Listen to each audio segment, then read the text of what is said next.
Let me set the ball rolling then. So, good afternoon.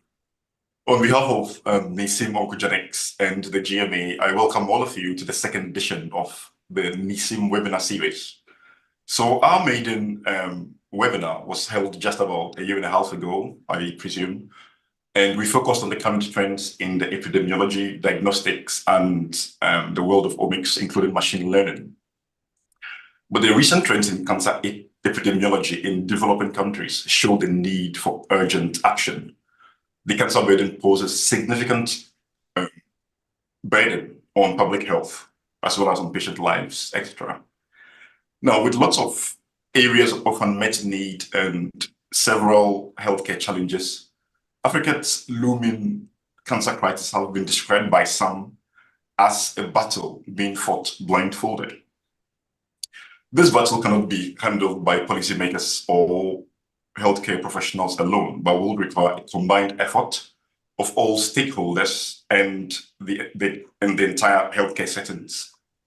Now, in light of this, Neesim OncoGenix, formerly Neesim, was founded just about 3 years ago, and we are a startup united by the zeal to optimizing clinical outcomes in cancer care within the African population by merging technology and medicine.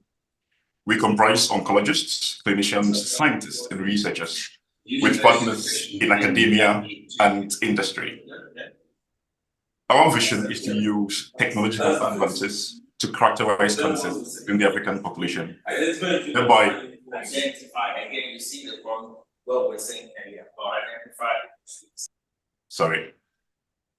Yeah, so what I was saying was our vision is to utilize novel technological advances to characterize cancers within the African population and enable synthesis of data for research, diagnostics, and therapeutics. Our long-term goal is also to lead clinical trials amongst Africans and to develop new improved personalized treatment. On this year's theme, we are well aware that the future of the fight against cancer lies in personalized medicine.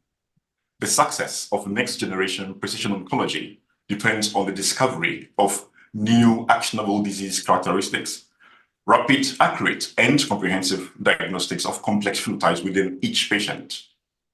There is therefore the need for novel clinical trials with improved response rates and worldwide access to targeted therapies. So from this, we can summarize that the goal of precision medicine is simply to deliver the right cancer treatment to the right patient at the right time and with the right dose. Just like many other technological advances, Africa is often left behind. We don't want this to happen in this case. That's why we've put together an extraordinary panel with demonstrated expertise to enlighten us on that front. To put the cherry on top, we've partnered with the GMA, under whose guidance we have developed this session to award CPD points to participants. Now, our startup is continuously growing and we are happy to engage with any collaborators and partners. If you'd like to find out more about who we are, currently our web link is neesim.com. So www.neesim.com. You could send us a message through our web page via the contact us link. I wish you all a very enjoyable and informative session. But before I hand over to Vanessa to begin proceedings, we will take a word from Dr. Emmanuel Ofori from the GMA. Thank you very much. Yes, it's a great pleasure to be here today. As you already said, my name is Dr. Ofori, and I'm the GMA Central Division. Please, can you hear me? The GMA Central Division is keen on partnering institutions and also groups like yourself, Neesim OncoGenix, to deliver continuous professional education to medical doctors. We are privileged to be hosting these great speakers to deliberate on advances in oncology, especially personalizing cancer care. As you rightly stated, yes, there is a rise in cancer in Africa and Ghana as a whole. And it's time to see cancer in a different light where we personalize the treatment, unlike one thing for everyone. So it's important that this collaboration, which we hope that it will be an annual thing, so that doctors on the platform can be awarded CPD points. And also we'll learn something that will help in the management of their own patients. And also we are hoping that this will also give us an update on the information that we need to help improve the care of cancer patients in our various institutions. As this meeting is going on, we are hoping that we'll be having more of these collaborations in the future. Thank you very much. Good. Thank you very much, Dr. Fori. Yeah. So, Vanessa, over to you. Thank you so much, Francis. Well, so I'll just do a brief introduction of myself. I'm Dr. Vanessa Mensah-Kabu, and I'm a medical doctor by profession, and today I'll be hosting this. For me, this is amazing because we're actually personalizing care that we're going to be giving to our patients. And looking at the panelists, those who will be having the discussions with us, you can tell they're very experienced, they have so much knowledge, and it's quite interesting, and it's an honorable thing, and I'm very privileged to be doing this. So I want to welcome each and every one of you on the discussion today. The theme for this discussion is advances in oncology and the personalizing cancer care for our patients. We have 4 amazing panelists on here, and I will be sharing a brief introduction of each and every one of them before we delve into the technicalities, the questions, and everything that we need to know about personalizing cancer care to our patients. So once again, good afternoon, and thank you so much for joining in. And Francis, I'm honored and privileged to be here. So a brief introduction of our speakers. I have Professor Alex Adjei. So Professor Alex Adjei is a leading oncologist overseeing cancer care and research at the Cleveland Clinic's Cancer Institute and directing the Tossing Cancer Center. And he was educated in Ghana and Canada with advanced training in Howard University and Johns Hopkins. He has held significant positions at Mayo Clinic and Roswell Park Cancer Institute. Dr. Adjei has played key roles in national committees such as the US NCI and NIH, and has been recognized with prestigious awards for his contributions to lung cancer research, drug development, and mentorship. His research spans experimental therapeutics, regulatory science, and more, with over 300 peer-reviewed articles published. Currently, he is also the editor-in-chief of the Journal of Thoracic Oncology. So Dr. Adjei, if you can just give us a wave so we can know the man behind all of this accolades. So Professor Alex Adjei, if you can just give us a wave. I will. So that, yes, thank you. That is Prof. That's Prof. Thank you so much for joining on and being willing to share your knowledge with us. Our next speaker is Professor Kafui Akapo. Professor Kafui Akapo is a distinguished professor in pathology at the University of Cape Coast and a consultant pathologist at Cape Coast Teaching Hospital and ACT Pathology Consult. He co-founded Pathologists Without Borders, Ghana's leading anatomic pathology laboratory. As a fellow of the West African College of Physicians and member of the Ghana College of Physicians and Surgeons, Professor Akapo's work focuses on modernizing pathology in Ghana. With significant research contributions in the molecular pathology of common cancers affecting Africans. His efforts aim to improve cancer prognosis, prevention, and early detection in Ghana, highlighting his commitment to advancing medical diagnosis and healthcare practices in the region. So Prof. Akapo, can you also let us know by... Yes. Hello, there we have I'm Prof. happy to be here. Yes, thank you so much for joining us. We also have Dr. Philip Anderson. Dr. Anderson is a key figure in global healthcare, currently serving as the Strategy Director for Access and Healthcare at Amgen Biotechnology in Singapore, focusing on improving health systems in LMICs. With a rich background, including roles such as General Manager at the Roche Products Ghana and various positions within Roche and GlaxoSmithKline, he has extensive experience in medical affairs and clinical operations. Dr. Anderson began his healthcare journey as a family physician and medical officer in Ghana, backed by degrees in medicine and human biology, an MBA, and a diploma in travel medicine. He has significantly contributed to research on cardiovascular diseases and breast cancer in the sub-Saharan Africa.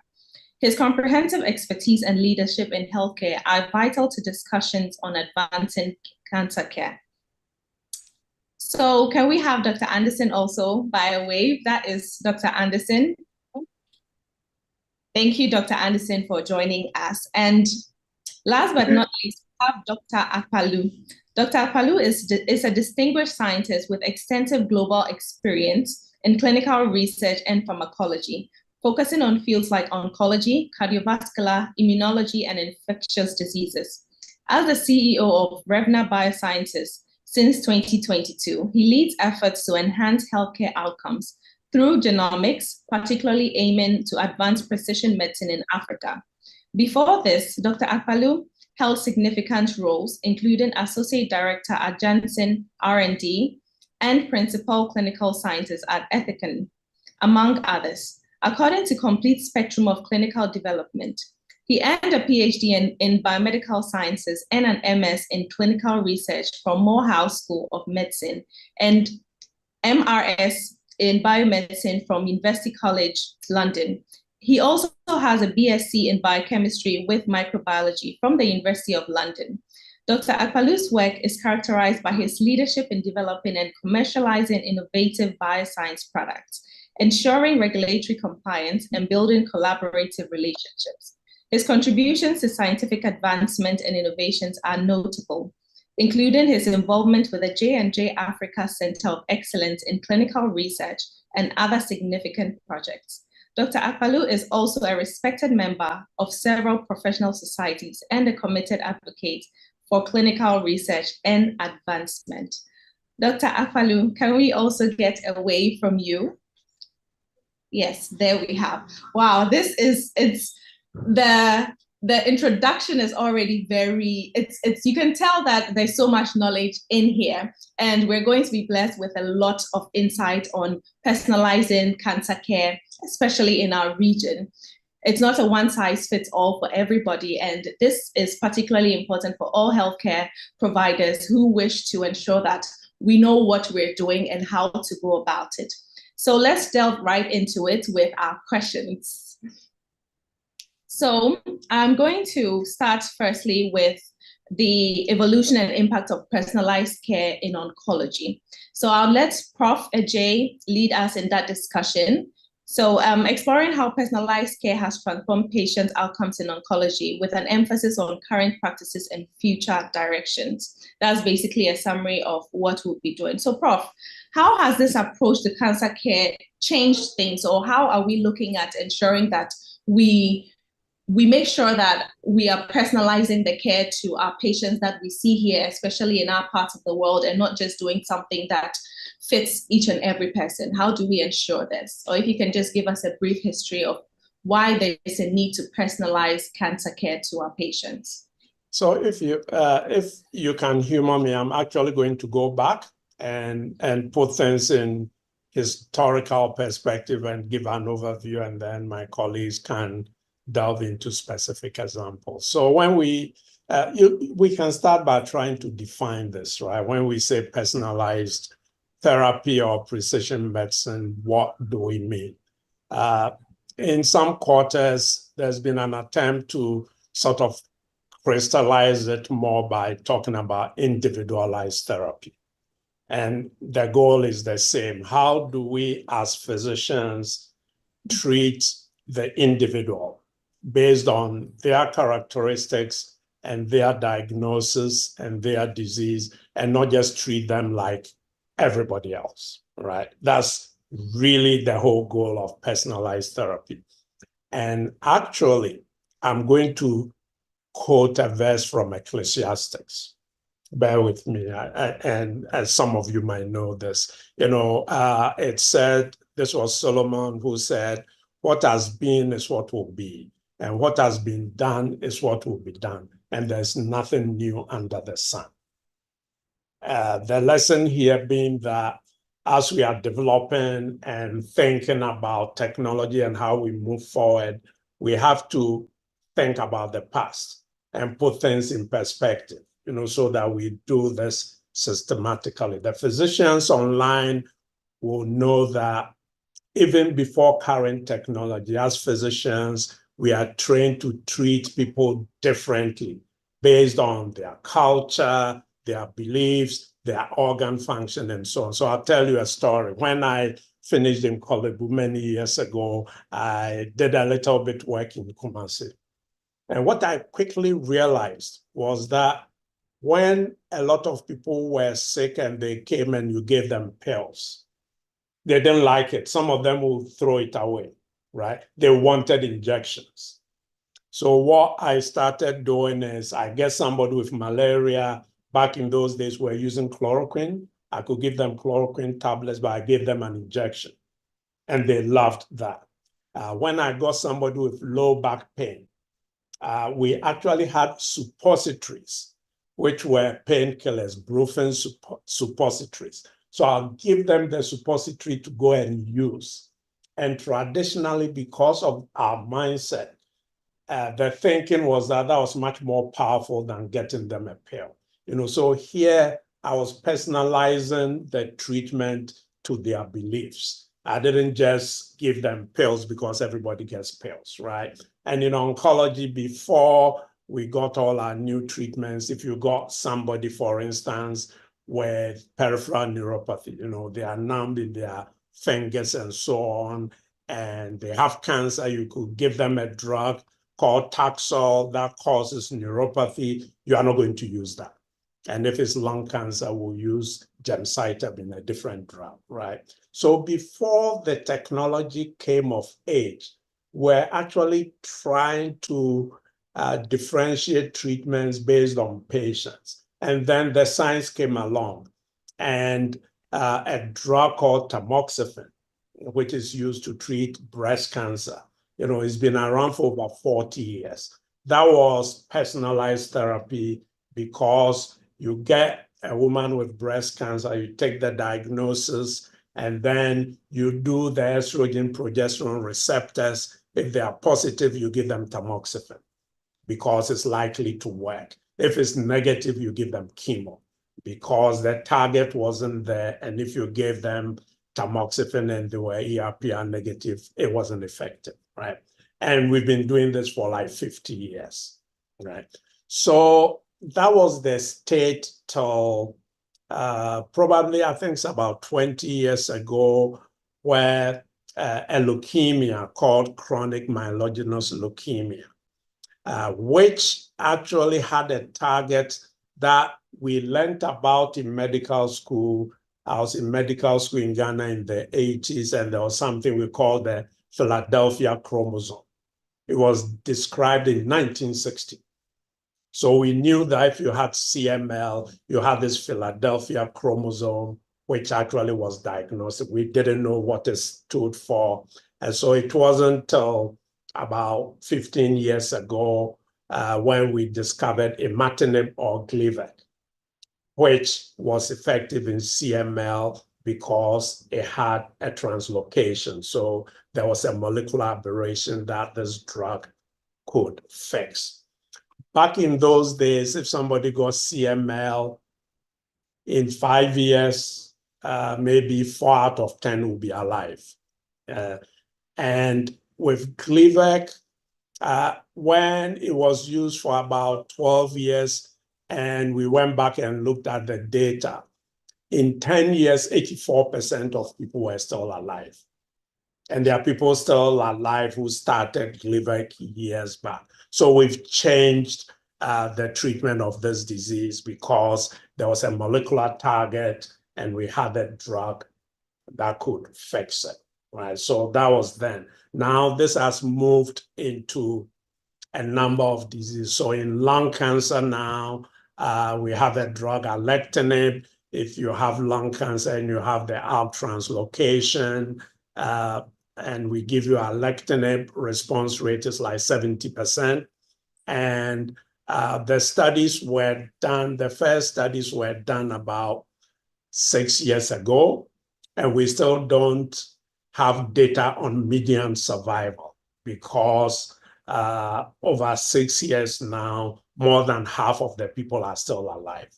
And this is lung cancer, which when I started off, if you got metastatic lung cancer, your average survival was 8 months. And now we have people with lung cancer, and in over 5 years, more than 60% of them are alive. And all these folks had metastatic lung cancer. So we've changed the treatment for lung cancer. And I could go on and on about different diseases. We are seeing that in breast cancer, in colon cancer, the approach was actually slightly different. So we'll twist it a little bit. Most of our molecular targets are where you have an aberration, we have a drug against the target, and it works very well. The way it started in lung cancer was actually where if you have a mutation, a KRAS mutation, a number of the drugs we used didn't work. So we used that biomarker as a negative selection. So precision medicine could be you have a target and we treat you with a drug, or it could be if you have this target, this drug won't work. Right? So those are the two areas we are looking at. And I think what's even more exciting is the fact that I started off talking about CML, and I've mentioned breast cancer, I've mentioned lung cancer, but because of precision oncology, where now we have molecular targets that are present in a number of different cancers. So for over 3 years now, we actually have tumor agnostic treatments. So there are some molecular aberrations. If you have them, we don't care what kind of cancer you have, you're going to get the same treatment. So there's an abnormal protein called RET. If you have a RET translocation, we'll give you a pill. It doesn't matter whether it's lung cancer or breast cancer, colon cancer, it doesn't matter. And in the realm of immunotherapy, which we can come back to later on, if you have microsatellite instability, it doesn't matter what disease you have. We can use one drug to treat you. So generally then, currently, in the West, if you saw somebody with lung cancer, you take a biopsy, the pathologist is going to tell you it's lung cancer, but then we are going to do additional tests because those tests are what will tell us which drug to use. So now they've become the standard of care. But the problem we are facing is that the tests are all expensive, right? So that's number one. A lot of people, if you don't have, here in the US, if you don't have insurance, you can't afford the test. And secondly, if you could afford the test, which is more of a challenge. Let's say in Ghana, you are diagnosed and we tell you the test is $1,000. And you're able to get the equivalent of $1,000, and which will be now what, 13,000 cedis, something like that. And you got the test. And you have an EGFR mutation, and we have a pill that you could take. But then a month's supply is $3,000. And these drugs actually work. So you might be on it for 5, 6 years. How are you going to afford it? $3,000 a month for 5 years or 6 years. So that's another challenge. So right now, the challenges we are facing is the cost of the test.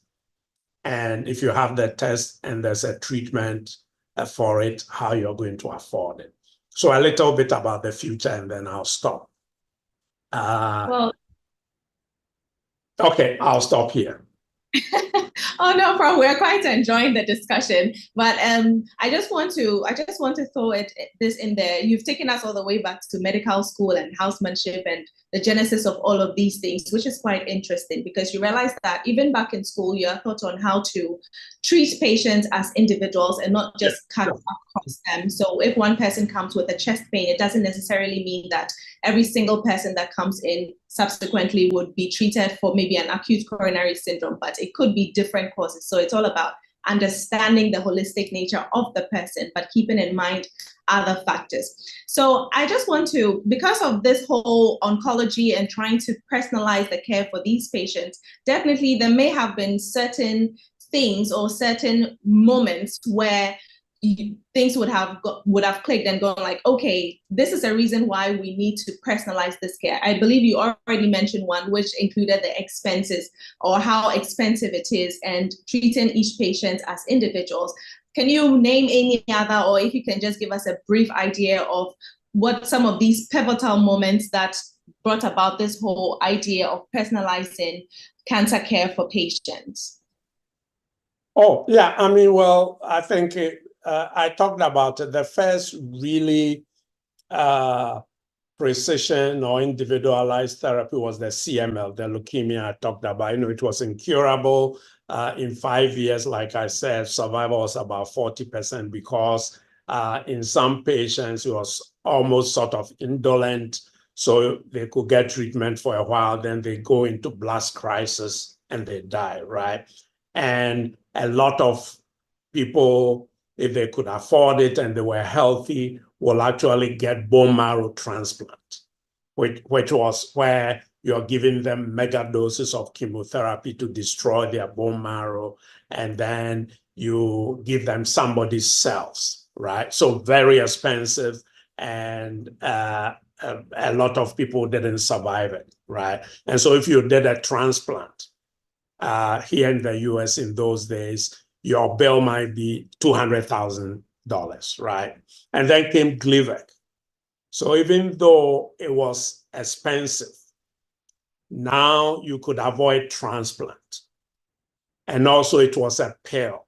So people didn't have a lot of side effects, right? So back in the early days, the cost-effective analysis was that even though it was expensive, it was cost-effective because you have a lot of young people getting CML. In the old days, they are out, they can't work. If they get transplant, they may never come back to work, or they may come back to work 2 years later. But with Gleevec, you give them a pill. Next month, they are working, right?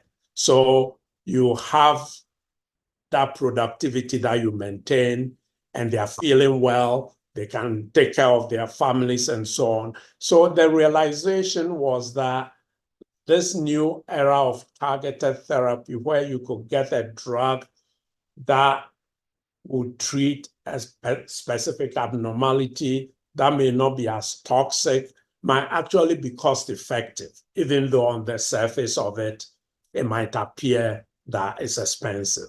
So I think that was a big change that pushed everybody to do this. And then we found HER2, which is in breast cancer, and paradoxically, before Herceptin, if your tumor had this HER2 abnormality, it was a poor prognostic factor. 6 months, you were gone. Nothing worked.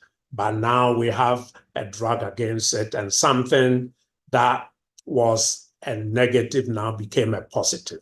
If your tumor has it, you do very well. And again, with breast cancer, you have a lot of women, a lot of younger women, peak productive years. And so if you have a treatment like this, that now was not as toxic, they could get their treatment and go to work. Again, we saw that precision oncology could change how we treat everybody. And so it started from there. And then you had EGFR. And the thing about it is that a large number of the agents we use also are pills, right? So it makes life a lot easier for the patient. They don't have to come to the hospital every 2-3 weeks for chemo and so on. They can get their pills and take them at home, just like somebody with high blood pressure.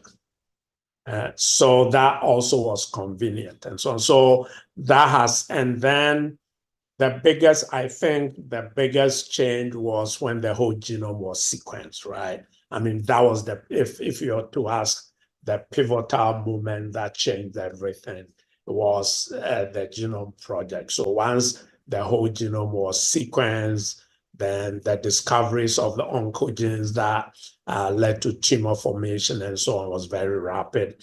And also technology, we have pharmaceutical company folks here. The technology also developed very quickly, where you could have screens, and chemistry was to the point where once you know the structure, a good chemist can come with an inhibitor for you. So a lot of things came together quickly so that now we are here. But again, our problem going forward is how we are going to be able to make all of this affordable for everybody. Well, thank you so much, Prof. I appreciate all of that, and I'm sure all of us listening in also do appreciate it. So if you're just joining us, this is the third annual Cancer Roundtable discussion by NEMICS in collaboration with the Ghana Medical Association. And we're basically discussing advances in oncology, personalizing cancer care. Prof. Jay has given us details on the pivotal moments and also taken us through some of the evolving things that have happened since the beginning of personalizing cancer care. So Prof would come back to you, but I want us to just move on to Prof. Kafui Akakpo, who would tell us more about the significance of oncopathology in the diagnosis and tailoring of treatments for patients. So Prof. Akakpo, if you can just give us some details on how the significance of oncopathology in personalizing patient care and then cancer treatments. I know there have been some studies where they talked about biopsying some of the cells and later found out that when the entire tumor was taken out, when they actually went into details, part of it were actually cancerous and some were non-cancerous. So in those cases, how do you go about it? I'm sure you'll give us some more details. So if you can just brush us through it. Okay, so thank you very much. I hope you can hear me clearly. Now, as a pathologist, yes, we can hear you clearly. Good. So as a pathologist, my role is mainly to give information about a patient's disease. Okay, so we make the diagnosis of cancer. Now, traditionally, this would mean that you'd bring us cells or tissue. And in our environment in Ghana, tissue preferred to cells because we don't have the capability to work on cells, especially when it comes to molecular and immunohistochemistry. Now, traditionally, what will happen? So let's say you bring a breast core biopsy. Depending on how well the biopsy is taken, it may be representative of whatever a patient has got.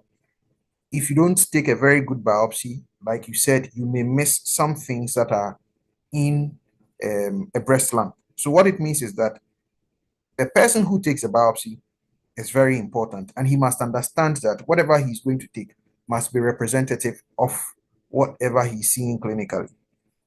Now, if that is brought to us, traditionally what we'll do is, if it's a cancer, we'll type it. So we'll tell you it's invasive carcinoma, no special type, or we'll tell you it's a lobular carcinoma, or maybe it's a special type like mucinous carcinoma, or it's some other kind of carcinoma that is not the others that I've mentioned.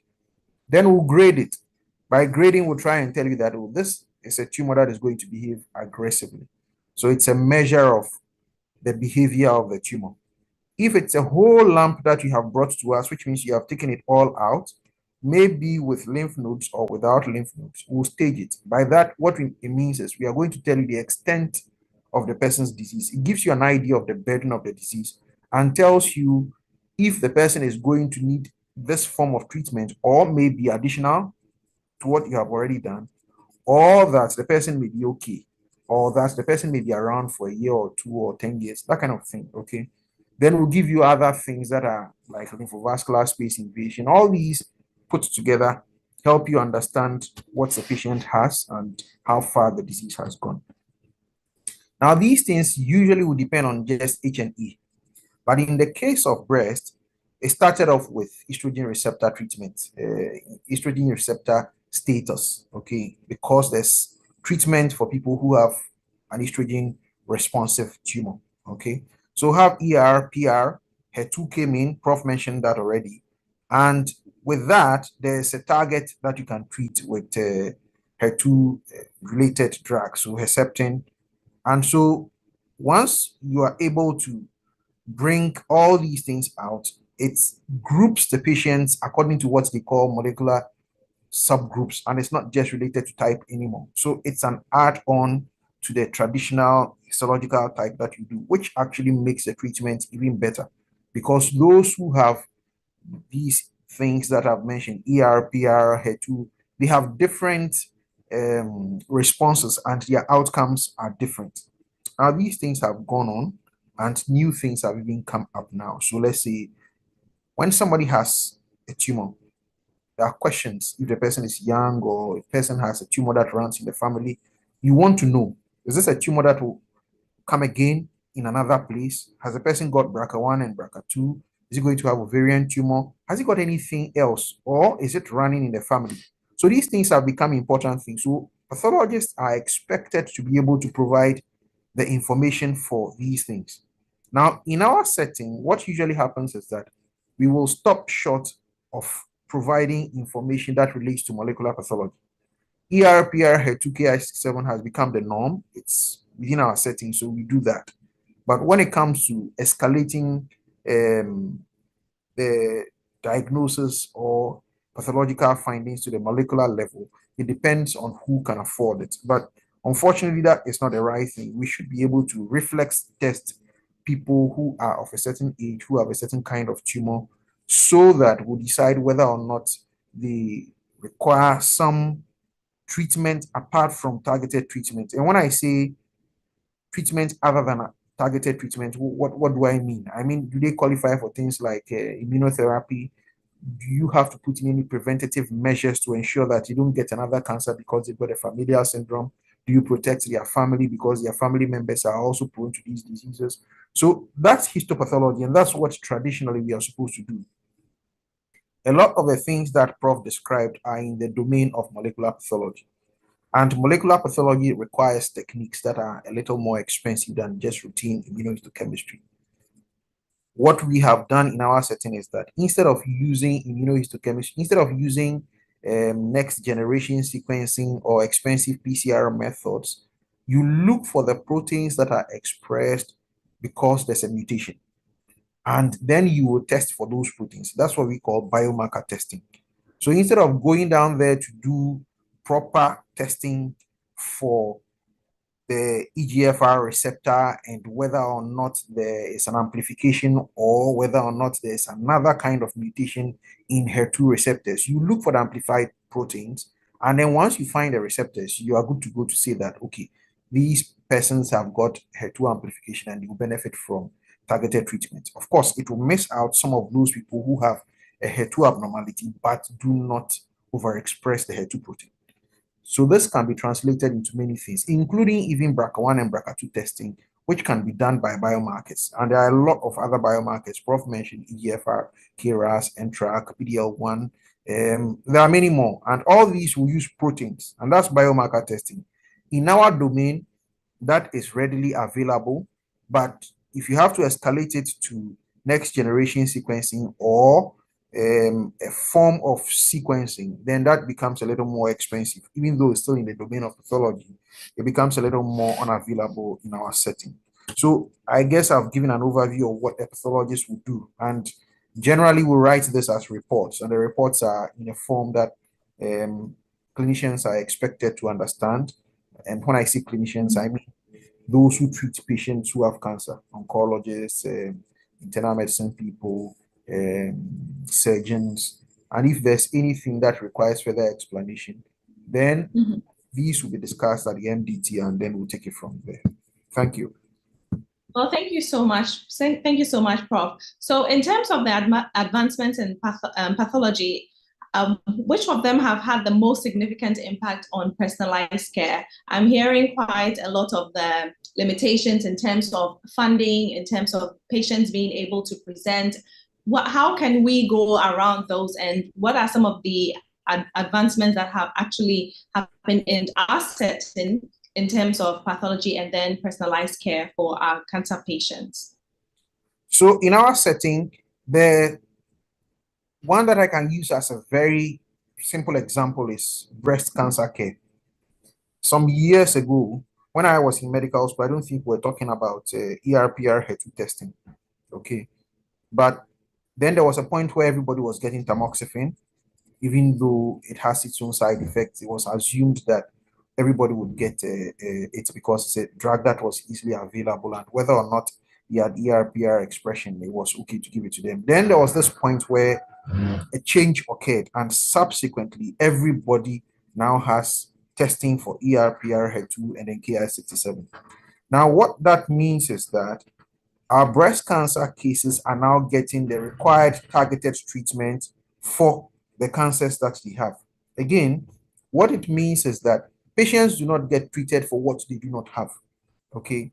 It has improved the outlook of the prognosis of patients who have these ERPR HER2. One of the other things that happened is that we never really looked at the proportion of TNBCs in our setting. We just assumed that TNBCs were very common in our setting, and sometimes we even quoted rates of 80%. This was purely a pre-analytic issue. We were keeping our specimens very badly, and therefore all the tests that we were doing in relation to immunohistochemistry negative. But now we are reporting TNBC rates between 21% and 30-something percent, which means a lot of our patients are actually eligible for treatment with ERPR antagonism or HER2 targeted therapy. And with the advent of immunotherapy, people are getting tested for PD-L1 and are also getting those medications. So breast cancer alone, a lot has happened. Not to mention other things that Prof has mentioned in the area of gastrointestinal stromal tumors, or when somebody has CML. These are things that have now become available, and we can see the effects on our patients now because those are readily available, just biomarker tested. Well, thank you so much, Prof. And it's good to see that at least there's been some significant improvement in personalizing care for patients. We hear so much about breast cancer, and it's also good to know that it's moved far beyond breast cancer and gotten to the other forms of cancers. So in the meantime, we'll just take a little break. We've had quite a lot. We'll allow this to assimilate. And while we take our short break, just a 5-10 minutes break, we will just get some questions from the audience. I was saying this is the third annual roundtable cancer discussion in oncology by Neesim OncoGenix in collaboration with the Ghana Medical Association. We're talking about the advancement in cancer in oncology, personalizing patient or cancer care, especially in our region. Personalizing care is simply just not using one size fits all for all patients that we see, but trying to give a holistic picture to each and every patient, treating them as individuals as they should, and ensuring that they're receiving the right treatment for the right cancer that we are treating them for. We've heard from Prof. Ajay and Prof. Akapo, and this is a short break that we're taking, a 5 to 10 minutes break that we're taking, and we would be accepting questions where we'll be answering them. And after the break, we would hear from Dr. Anderson, who would be telling us more about personalizing cancer care. So let's have some questions and we'll just take a small stretch. Thank you once again for joining us. So do we have any questions, or would prefer to wait until we've listened to everything before we ask our question? That's also fine. So if there are any questions, please don't hesitate to just type the questions and we would have them answered accordingly. So I'll just wait for about 2 to 5 more minutes. And if there are no questions, we'll just go on to the role of pharmaceutical industries, or the role the pharmacists have to play in personalizing care for our patients.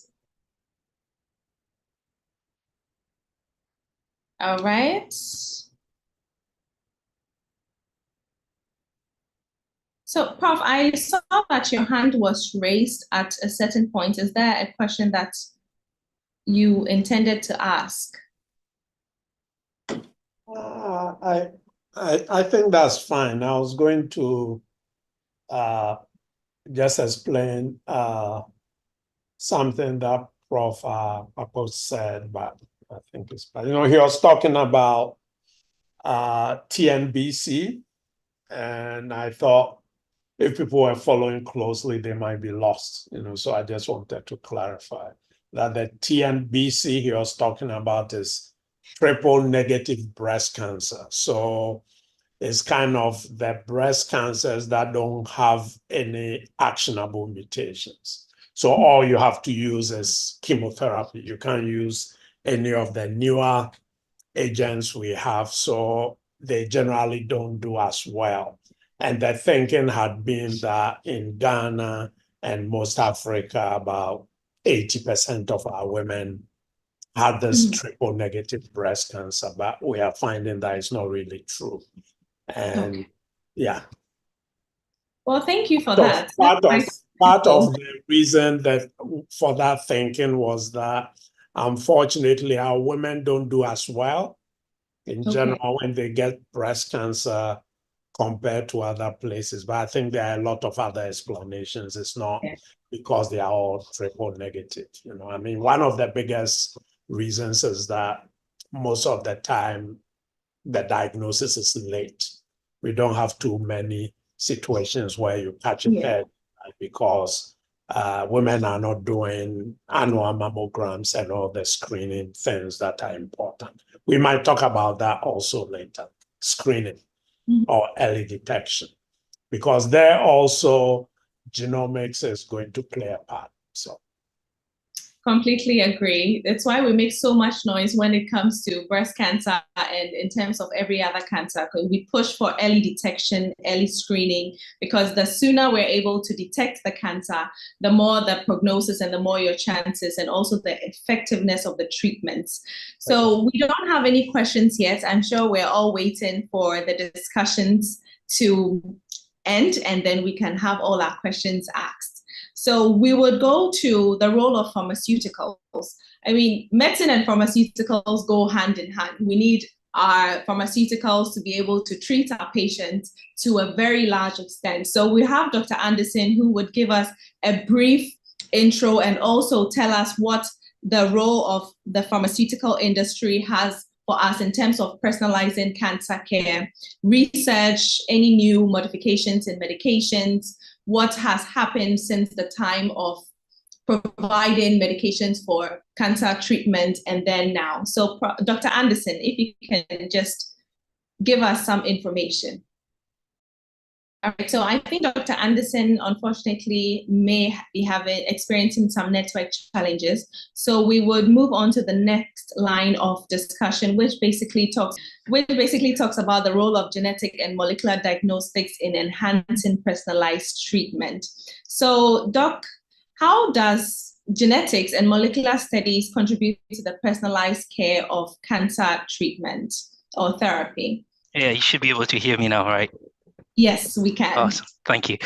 So to answer that question, I think that it's imperative that I kind of provide a little bit of a background and just walk us through some of the things to consider when we're talking about the role of genetics in personalized care, and then also I want to talk a little bit about molecular diagnostics in personalized care, but then also looking at it from the various types that we have. What tools do we even have available in this fight of ours? And then finish off by talking about breakthroughs and then the future in that instance. So just bear with me. Let's go through this very quickly. It's going to be a crash course, but I think it helps all of us understand what it is that we have and where are we at in terms of that. So both profs laid out the background very well in terms of what we're looking at, precision medicine. Basically, the goal of all of this is how do we individualize these interventions with consideration to the patient that we're looking at, and specifically, with consideration to the genetic makeup of that patient. But there are a couple of terminologies that I want us to just quickly be aware of as we go into this discussion. The difference between the genetics and genomics is important. Whereas with genetics, you're typically looking at a single gene of interest and how that interacts or plays a role biologically. With genomics, you're looking at a whole lot more. You're basically looking at the entire repertoire that the patient has as a background to determining the next step of action in terms of interventions. So that's the one that I want us to understand, and more as we go into molecular diagnostics, you will notice that the term of choice is more on the genome or genomics side of things instead of the genetics side of things as well. I just want to lay that out there. So in terms of molecular diagnostics in personalized care, these tests typically look out for these genetic materials in a specimen, as Prof. Akakpo mentioned earlier on. And they basically just help us in determining specific genetic alterations that drive specific mutations and cancers. And the goal of that is, once you understand what it is that is driving these malignancies, you will be able to then hopefully identify the right targets or the right antidotes, if so to speak, for the patient. But we also have to understand that, generally speaking, these biomarkers could be either prognostic or predictive of something, and that also has a role in determining what kind of test you're looking for. But overall, one of the challenges that I also want to mention as we're moving away from the traditional approach to the personalized medicine is the challenge or the need for all of us to also change certain things and pick up new skills or new information sets. Prof. Akakpo mentioned some challenges with sampling, tissue sampling. On those of us who are on the molecular diagnostic side of things, trying to help, one of the issues that we're beginning to find, especially even within our context in Ghana right now, has to do with the sample viability at source. Because what we need to remember is what used to be good back then may not be very good right now. Well, what I mean specifically by that is, for example, if these days the notion should be that most tissue samples that are sent for pathological analysis have a big chance of being referred for molecular diagnostics. Having that in mind has implications on how we're harvesting these tissues, how we're even storing these tissues as well, remembering that in the end, for these molecular diagnostic assessments to be carried out, the nucleic acids contents of these tissues have to be available post the processing. One of the issues that we're having, or we faced, and this has been discussions that we've had in the industry, is the length of time some of our tissue samples get left in formalin, for instance. If you're going to have that tissue sample used for molecular diagnostics, then the preferred duration of fixation has to be less than 20 hours. You begin to see where we have issues if these tissue as harvested somewhere, anywhere in the country, and perhaps have to end up in Accra or somewhere else for a pathologist to process them. We begin to realize how impractical these things could be in that instance, because beyond 20 hours, those nucleic acid extracts become inaccessible from a molecular perspective, and it poses a challenge. But it's not all doom and gloom. we have other avenues that are available. These are also still being developed. Liquid biopsy being one of them, very minimally invasive. They offer us the opportunity to turn around these results very quickly, have high reproducibility with them. But then they also give us an avenue for a comprehensive tumor picture, in the sense that with liquid biopsy options, you have both cell-free DNA and then ctDNA insights that give you a good insight into what is actually happening at that molecular level. And therefore they and then also help in screening as well. The other thing as well that I want to quickly touch on is that when we're looking at molecular diagnostics in the context of oncology, looking at it from an applications perspective, there are about four main classes of molecular diagnostic tests that we need to be aware of. There are those that we use for screening, as have been mentioned, things like ESR1 for breast cancer, NMP1, and the like. These are the ones where you're screening to see if someone has an alteration that could be predictive of a certain risk of getting a certain disease, a certain cancer type. Then we have the diagnostic type, which is the classical, telling you what it is that is actually driving this particular tumor that the patient has. We also have molecular diagnostic tests that help with disease monitoring, because in some instances you determine what's wrong, provided the appropriate treatment, but then you also want to be able to track and see what it is, how the patient is responding at the molecular level, because oftentimes that is where you begin to see some of these changes even before they manifest clinically as well. So there are tests available for disease monitoring as well. And of course, we have those for treatment selection and as well.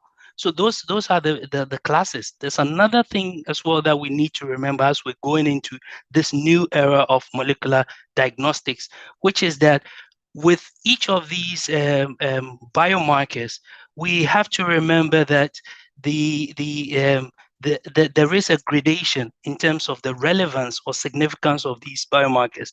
We've heard EGFR, we've heard things about BRCA and the like. These are at the top. So traditionally, at least from what we're doing, we rely on the ESMO scale of clinical actionability of molecular targets. SCAT is what it's called, and there are various levels of it, right?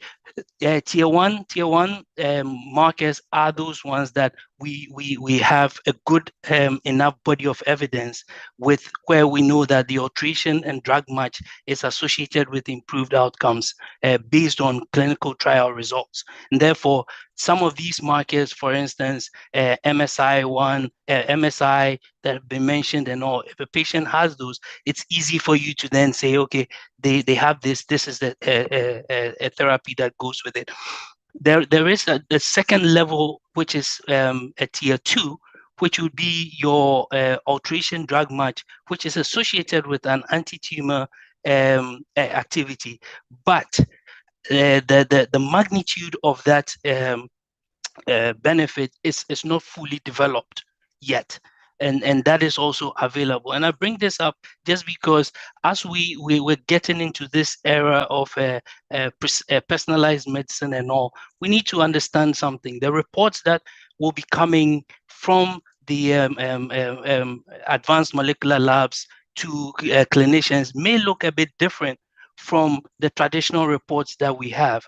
And because they provide a bit more information, a bit more context, as well as a bit more guidance based on which markers are being used to provide that. And there is that education and familiarity that all of us also need to look at. I know that we've mentioned a few things. Prof. Akapo mentioned immunohistochemistry and all. On our side, on the advanced molecular side of this, we a lot of the tests that we do currently are based on PCR, or we could also do fish analysis, fluorescent in situ hybridization, or the next gen sequencing. I know everyone's talking about next gen being expensive and all of those things. We're working hard to make sure that these are accessible. Yes, but it's true. Initially, it's going to be a bit price prohibitive, but the utility of it is in some instances unquestionable. The PCR ones are typically good. Prophet Jay mentioned that there are certain mutations that are indication agnostic. In those instances, for instance, PCR is a cheap and very reliable alternative. And again, we're speaking relatively here to the NGS. So if I suspect or I want to know if the patient I have has an MSI or KRAS mutation, yes, you can get that single target mutation analysis done on a PCR platform. And these are for the known ones. But if you're interested in unknowns, then that is where the NGS comes in. The NGS could be expensive. It also takes a bit more time in terms of turnaround for patients to have those as well. So I'm going to quickly try and just wrap up, because I think I've gone a little bit over time, but you can see there's just so much to talk about in terms of molecular diagnostics and personalized and precision oncology. But the future of molecular diagnostics, if you ask me, is very promising. It is very exciting with these advancements, and we can expect to be able to optimize treatment, just like the other speakers have said. But the price issue is something that is rapidly changing to the point where we soon enough will be able to get NGS or its equivalent at prices that won't be so prohibitive. At the moment, I'm encouraged to say that yes, a lot of these markets are available in Ghana on a PCR panel approach with very quick turnaround time. We're talking a couple of days. You'll have a report, and you'll find that typically these reports come with scientific information. Will also come with some medical information and some clinical trial information. And the goal there is for the treating clinician to have access to information, almost like your research associate or assistant doing the work for you. Because as we go into a bit more of the personalized medicine space where we're going into now, the information turnover is so high that you're constantly needing to be updated with that information. And that's another area where our clinician colleagues need to understand and appreciate the value of those data that are brought, in the sense that you could get the same report for the same patient, but the scientific or medical annotation that comes with it may change in the space of 3 months, just because the body of evidence has also changed accordingly. So I'm going to pause there. I think I've given us a little bit of a flavor of what's happening from the molecular diagnostic space in our area, and then we'll go into the questions. Yes, indeed you have. Thank you so much. I'm insightful, but also very good to know that I deliberately ensure that our parts of the region have access to these things that would help ensure that we're giving our patients the right care, and also ensure that they are coming to see us, they're visiting the clinics, and we're able to diagnose promptly and give them the right treatment where they need. We've had quite a lot of discussions, but another thing that we also try to ensure is to make sure that there's some sustainability. How do we make sure that we are maintaining these, or ensuring that these advancements that are being made consciously to personalized care for our cancer patients are not somewhat falling along the way? How do we make sure that we are maintaining these standards, or how do we improve upon them in our sites of the world? It goes to either you or any of the profs to answer, but you can start. Okay, so in terms of standard maintenance and and ensuring the sustainability of these services. So I can only speak from what we're trying to do as an example. So on the Revna Biosciences side of things, we're actually a research-focused entity. So research is actually what we do. Diagnostics happens to be what we have to do as a result of the needs that we have in our region. Because to a large extent, the same tools that we use for research are the same tools that the patients also need. And therefore, we do that. So from a sustainability perspective, and then also from ensuring that we benefit from these insights as well. What we do is that for the most part, our relationships with our foreign partners have a huge consideration made towards the environment in which we are in. So we actually negotiate price-sensitive, what's it called, testing for our patients as one way of doing that. The second thing we also do is we invest in capacity building. We've had scientists and biomedical engineers from our company go to Europe just to get those kinds of training to be here and then become almost like trainers of trainers as well, so that we can ensure that knowledge transfer is happening, and then importantly to also future-proof us, so that as new technology become available, that relationship ensures that we get these technologies available locally as well. So those are some of the things that we're doing. And then from a research perspective, understanding that we need to establish some level of baseline knowledge for ourselves and then build on from a research perspective.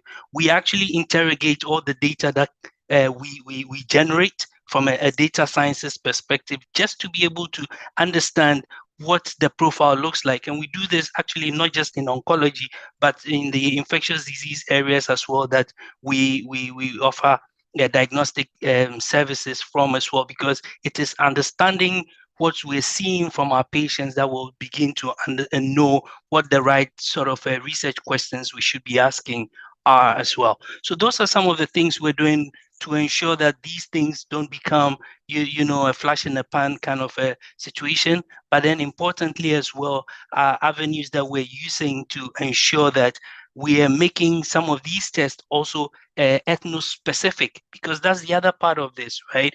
Where we all need to understand this. If you send out a test for some BRCA mutational analysis elsewhere, how sure are you that the assay that is being used is ethno-specific enough?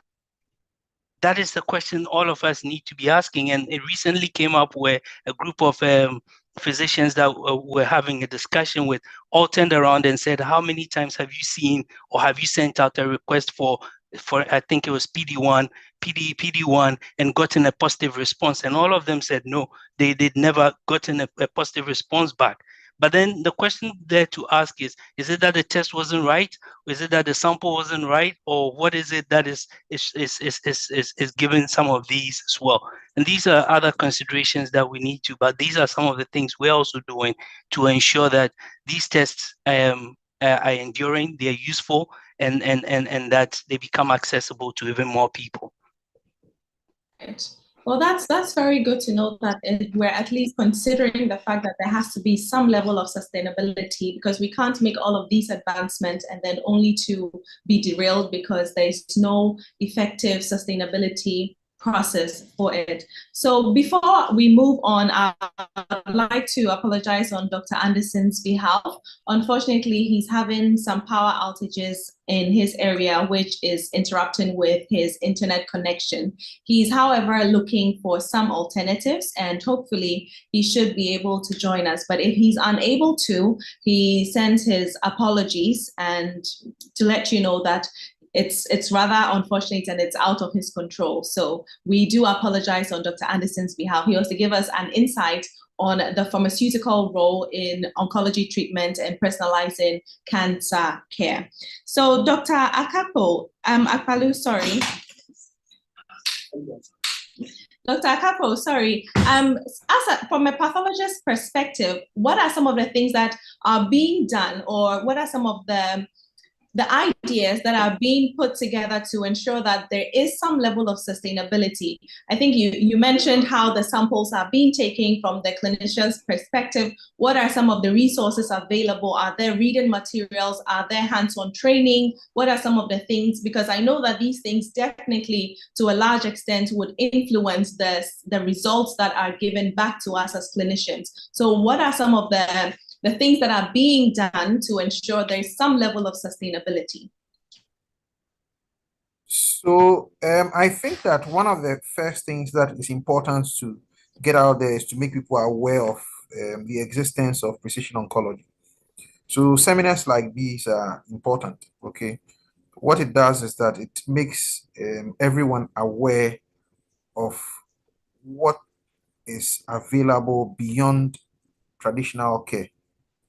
And even for people who are TNBC, triple negative breast cancers, who have triple negative breast cancers, you may still have things that are possible now. Okay, so the landscape is a changing one, and the awareness must always be ongoing to ensure that people know that when there is somebody who can afford it, it should be possible for the person to get it. Now, how do we sustain this? Because, like we've all mentioned, it's a little more expensive than the usual care that we know. And I answered the question that somebody puts that question up, and I said one of the best ways to do is to triage. So you can look at patients based on their age, the type of disease they have, and be able to say that these patients are the ones that likely may have something, and therefore concentrate on them. Okay. That's not the best, because you may still miss out those who don't have diseases that look like they need that, and yet still they would have it. They would have something that is actionable. Okay. A good example is using age to triage patients to decide if they've got maybe Lynch syndrome or something. You may get some of those patients who are a little older than your cutoff point, but will still benefit from the treatment. So we can do that, but it has its own problems. Now, in our setting, I feel that one of the best things, one of the good things that has happened to us is the fact that you've got private sector involvement in precision oncology. This is not primary care. At every level, it is above primary care. So government may not be able to support it in full unless we reach the stage where the country actually makes a decision to support these things.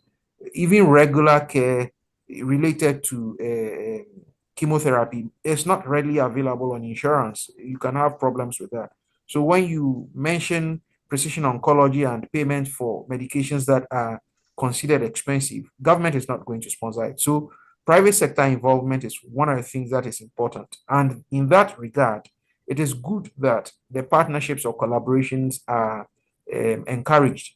And that would mean that we have partnerships and collaborations between private sector investors and researchers that can bring in some of the money that is required for supporting these kinds of therapy. And that can be ongoing for a very long time. Even elsewhere, people are put on clinical trials and many other things that are related to research. And that's where they get the benefits of these medications. So those are things that we can do. And I believe that if we are able to focus on getting the best for our patients when we have the opportunity to, that would mean that the driving force for getting patients treated through these new modalities is part of our treatment or part of the options. It's one of the options that is always on the table. And we don't just give up and say, oh, you know what, he's got a cancer and it's advanced and therefore let's just let it be. But we'll explore these avenues and be able to encourage our patients to join various things or platforms that are available. I have research ongoing that sometimes I contact people and tell them, you know what, this research is ongoing. You can recruit your patients or advise your patients to join. And all they need to do is to make available blood and tissue. And even that, some clinicians are not interested. You can beg them that your patients qualify and they will still not be interested. We need to change. Our mindset needs to change from that. And let's recruit the patients, get the patients on board. Elsewhere, even clinical trials are happening, and people have their reports. Their lab reports state categorically that with these aberrations, you can benefit from treatment in a clinical trial that is ongoing at this center. And then you carry your bag and go there. And then you get the treatment because you are part of a clinical trial. But here you tell people and they're still not interested. It's like they didn't even hear your suggestion. Now, that mindset change is the last thing that we need to allow ourselves to go through so that we can benefit from some of these treatments.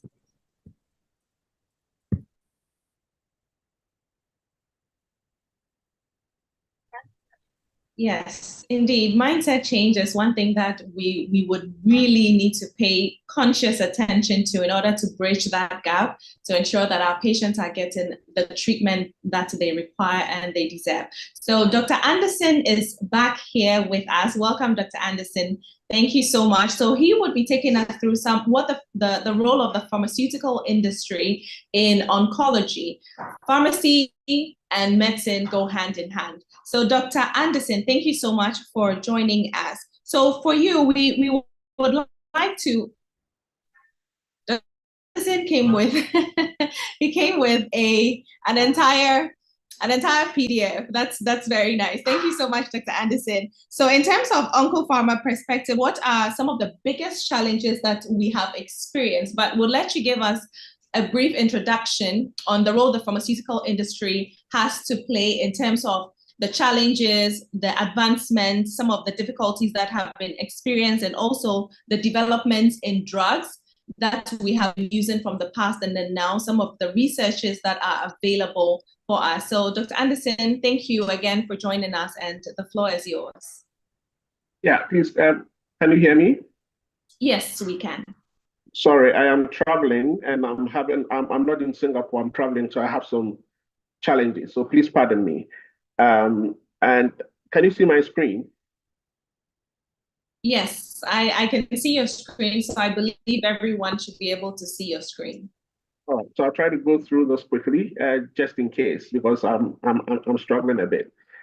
And I would want to start off from where Professor first mentioned, that typically when you're talking about personalized medicine or precision medicine, people are focusing quite extensively on the advanced diagnostics and the very innovative medicines. But we say personalized medicine or precision medicine is getting the right medicine to the right patients at the right time.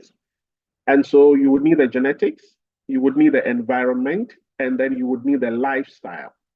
And he mentioned things like choosing suppository over oral and all that. And pharma industry also considers all these things in our journey towards precision medicine. The reason, for instance, we realize that some medicines will start as intravenous and later it is progressed into subcutaneous or into oral to make the administration easier and to make it burden on the health system and ability to adopt also much easier. So precision medicine is not just about the advances, but also equally about, considering where the patient is and how the patient would find most comfortable to use your products. And so we are talking about things like diagnostics, care plan, access and monitoring and all, which is where many people would focus. But in that same vein, we should also be thinking about things like real world data, right? What we, the pharma industry, will say meaningful data at scale, from which we can glean insights and make information, regulatory policies around the globe that accept innovation and things that come with precision medicine, ecosystem policy, data policy. I mean, if you are working with research organizations and institutions, things like the data sharing policies and regulations in a particular country are very much important. And the precision medicine capabilities building. I mean, there are many countries here that if you now today go and give them some of the most modern medicines for free, they are not able to use it. Patients are not able to get it just because they don't have the scale and the capabilities to accept all these things. And so we need to think about precision medicine in that broad sense.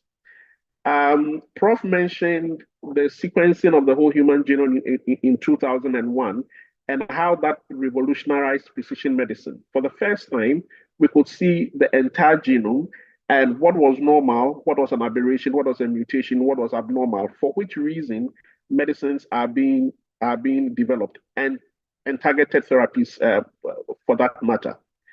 And so we, the pharma industry, we know that we require some very deep understanding of the molecular medicines behind diseases to develop these medicines. And so we are looking at the genomics, we are looking at the proteomics, and we are also making use of the bioinformatics to develop these novel targeted medicines that drive precision medicine.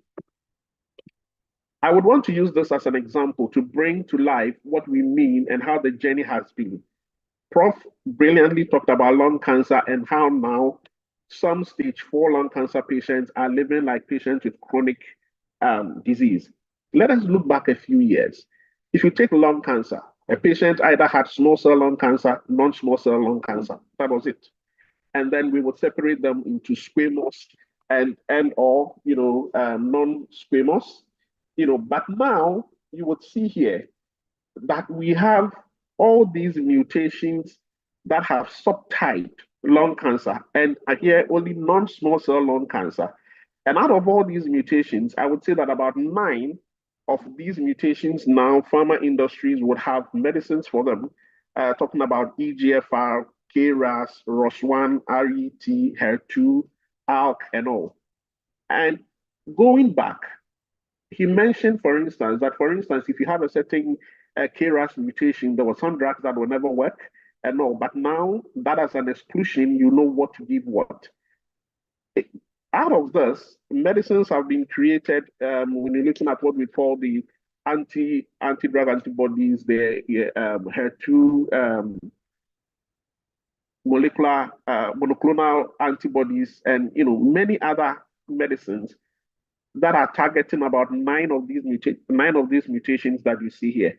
And so the patient who some years back was just being categorized as a small cell lung cancer or as a non-small cell lung cancer, either squamous or non-squamous, now has the opportunity that we can further dive into what exactly are the drivers of this cancer, which of them are actionable, which of them do we have medicines for, and how can we then treat this patient as a person.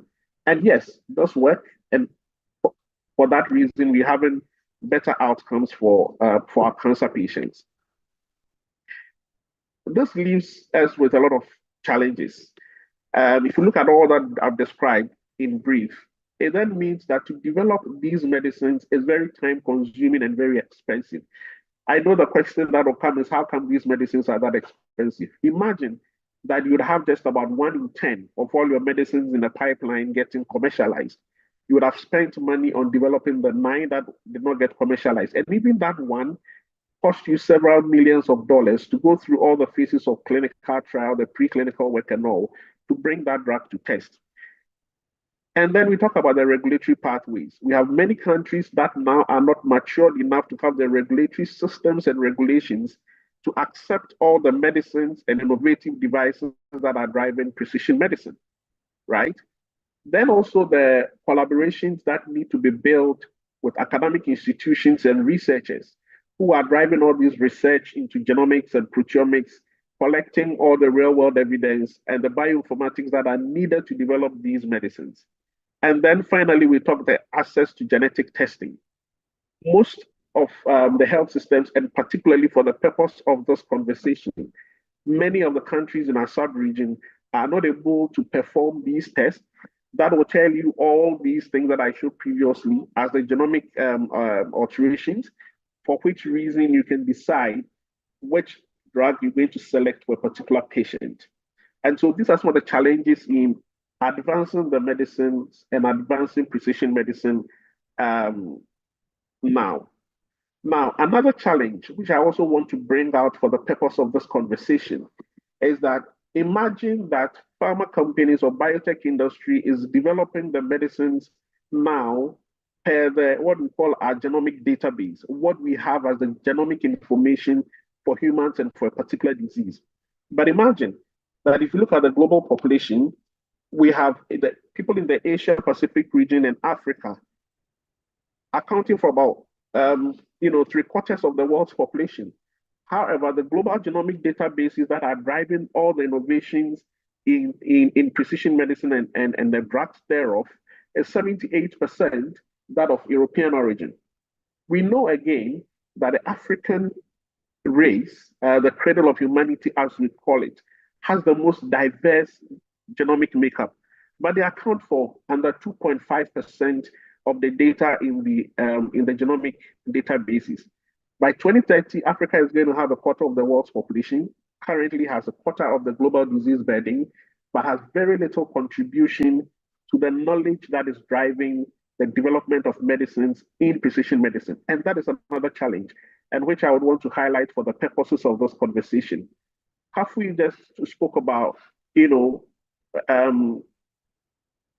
thinking differently, and now encouraging patients to join certain clinical trials, requesting for some tests, and all these things, when they happen, contribute to what we have in the genomic data, make it more diverse, so that the medicines that are going to be developed would have representation, what we call inclusive research, representation from otherwise minority populations. I would want to quickly go through this and conclude by saying that precision medicine, over the years, has revolutionized the care for cancers in particular, and for our patients. The outcomes are wonderful. People are responding to them. Like we say, the most expensive medicine is the one that doesn't work. And so you would rather spend some money to make sure that the patient is getting exactly what they need than to treat them for something that, will not work. The development of targeted therapies has led to better patient outcomes and less side effects. All the collateral effects we're having with broad spectrum cytotoxics and all are usually not there, or in very less amounts when you are going precision medicine and choosing the right drug that the patient needs. However, there are still challenges, some of which I have highlighted here. The ecosystem readiness, ability to pay, policies in the country, including reimbursement policies, data sharing agreements, and the skill and the capabilities that are needed within various ecosystems to help drive precision medicine and the development of medicines thereof. For the sake of my struggles, I would want to be this brief and take questions if there are, to further the conversation. Thank you.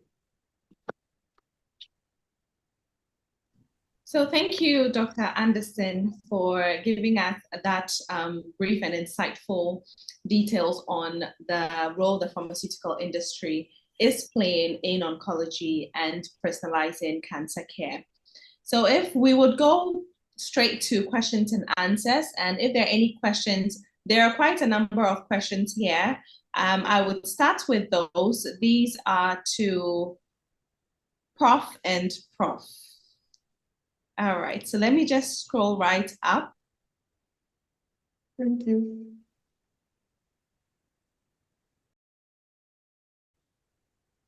So I believe the question that we have here, Prof. Akalu already answered it, which was regarding the provision of equity amongst our patients. The question was maybe Prof. Akako and then Dr. Anderson and Dr. Akalu can also put in their insight on that.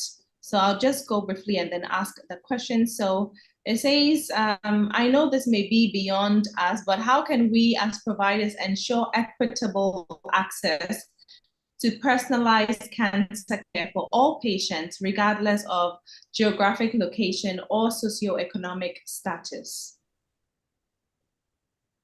So we can start with Dr. Anderson. In terms of the pharmaceutical industry, how do we ensure equitable access to make sure that our patients are able to get these medications that will be necessary or will be required to ensure they have the right treatment? How do we go about that? Because I know in our parts of the world, most of the challenges is financial, besides the late presentation to the hospital, which boils down still to financial constraints. How do we bridge that gap to ensure that at least some of these medications or these treatments are subsidized to room for those who will require the treatments?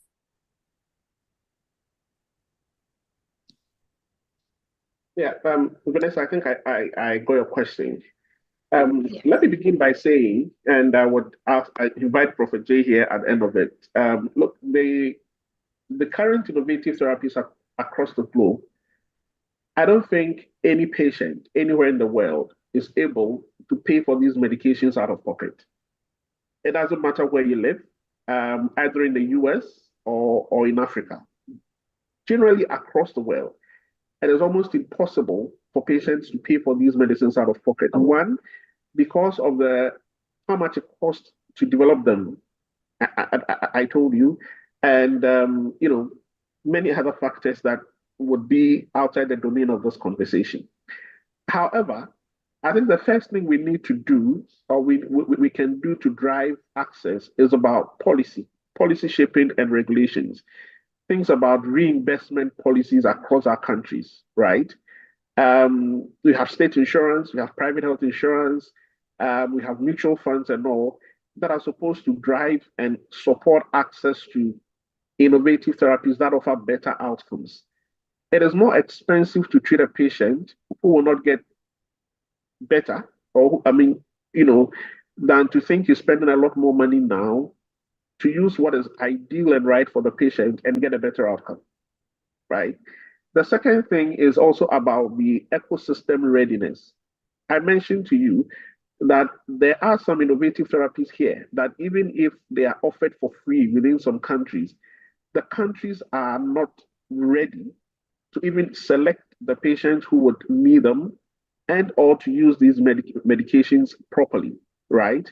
For instance, if you have to do a gene testing, Dr. Kapo mentioned that not until a few years back, we were not even able to do HER2 ERPR Ki67, right? Now I know they are doing things like PD1 and they are doing the in situ hybridization test that is placed and all.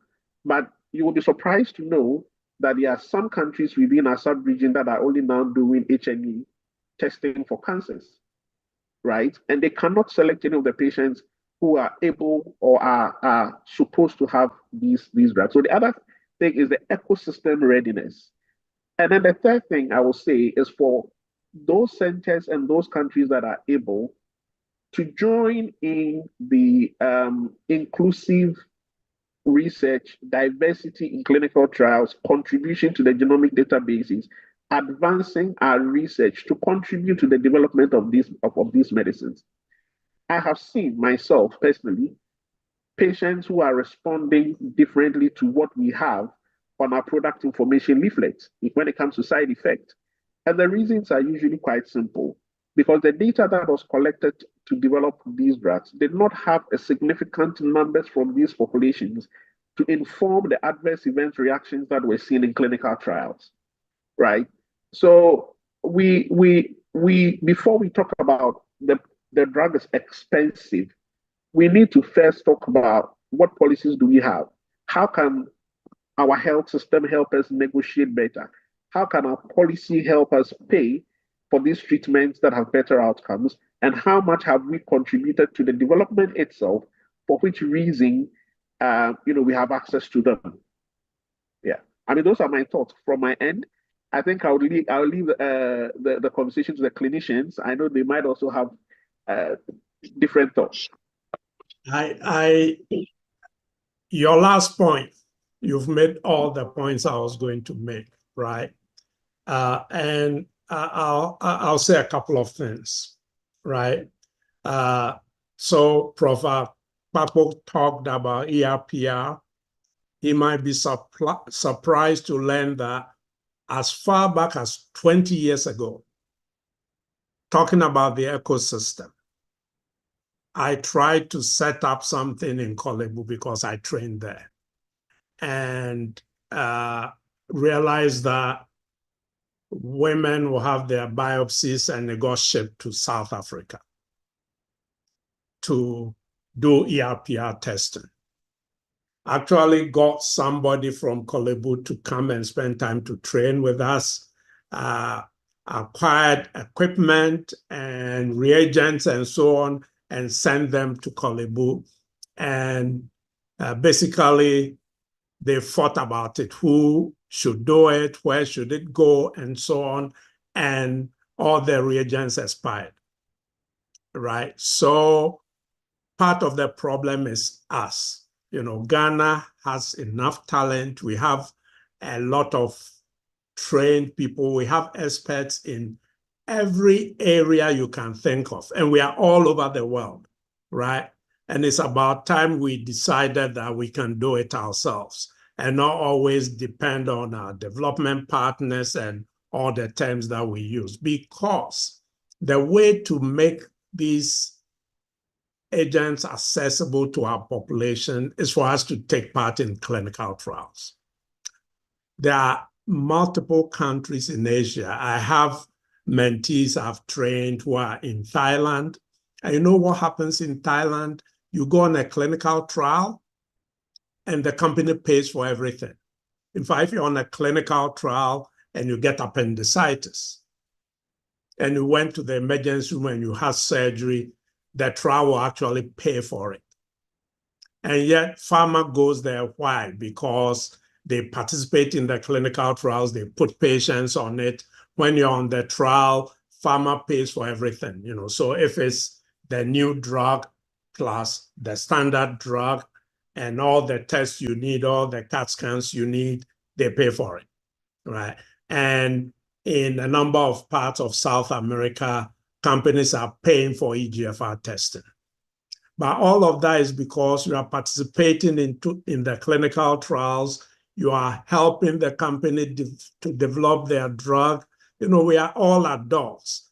Nothing is for free. So we can't sit down, not participate in global science and contribute and expect Roche to come and just give us the drugs for free or for $1 a pop. That is not going to happen, right? So I'm glad to see this group, because I'll have to say, like I said, I could tell you horror stories of the efforts I made in the past to do something, and then I stopped because it wasn't worth it. There was nobody on the ground who was interested and committed to partner with me.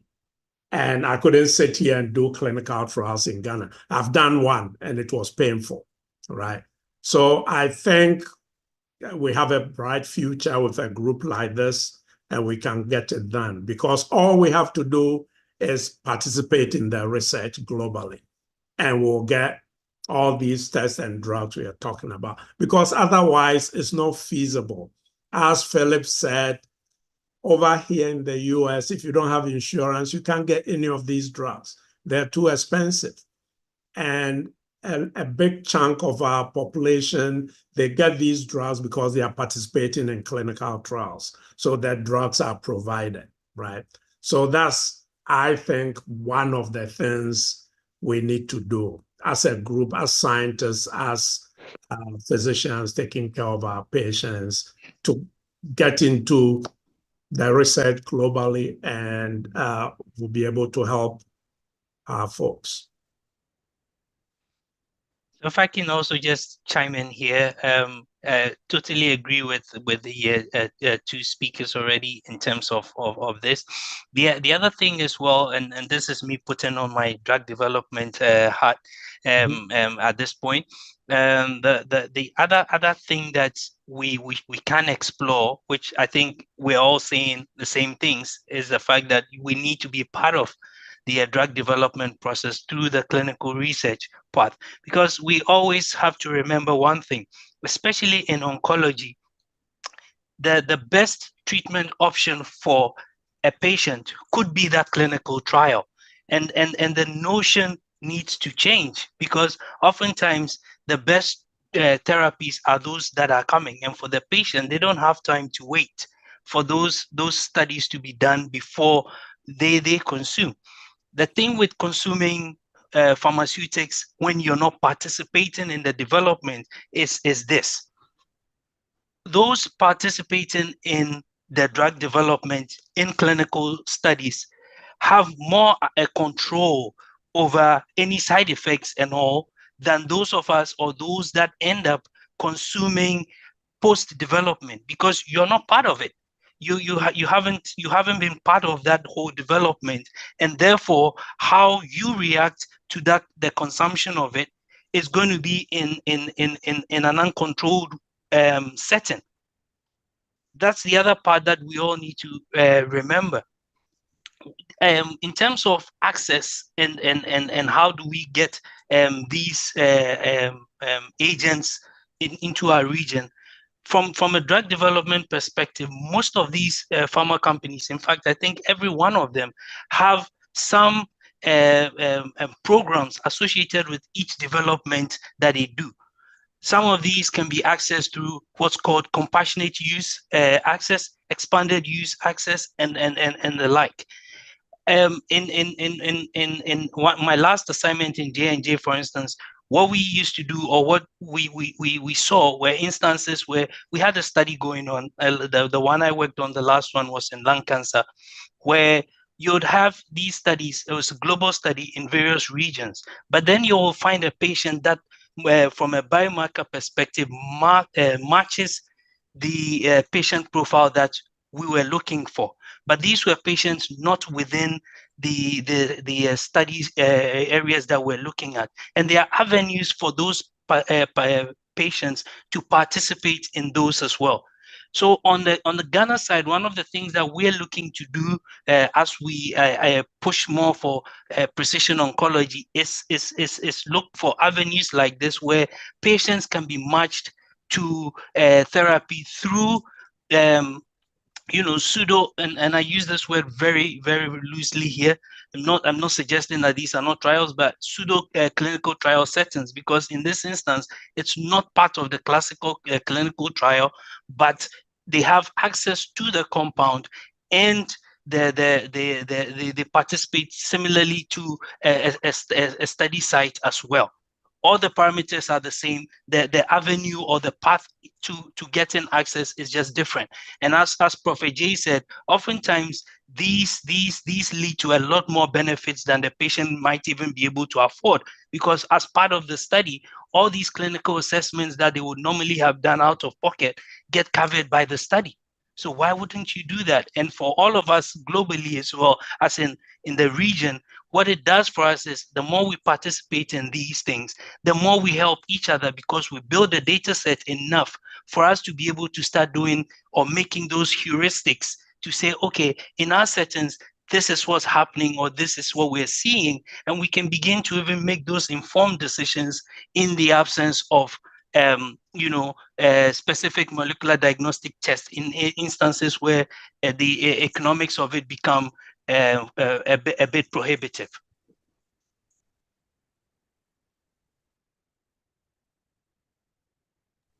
Okay, so maybe I'll also say something in addition to all that has been said. I agree with everything that has been said, but I would want us to also have these in mind as we go through this process of changing the way, or reorganizing the way we take care of our patients. First, we must be aware of the existence of precision oncology.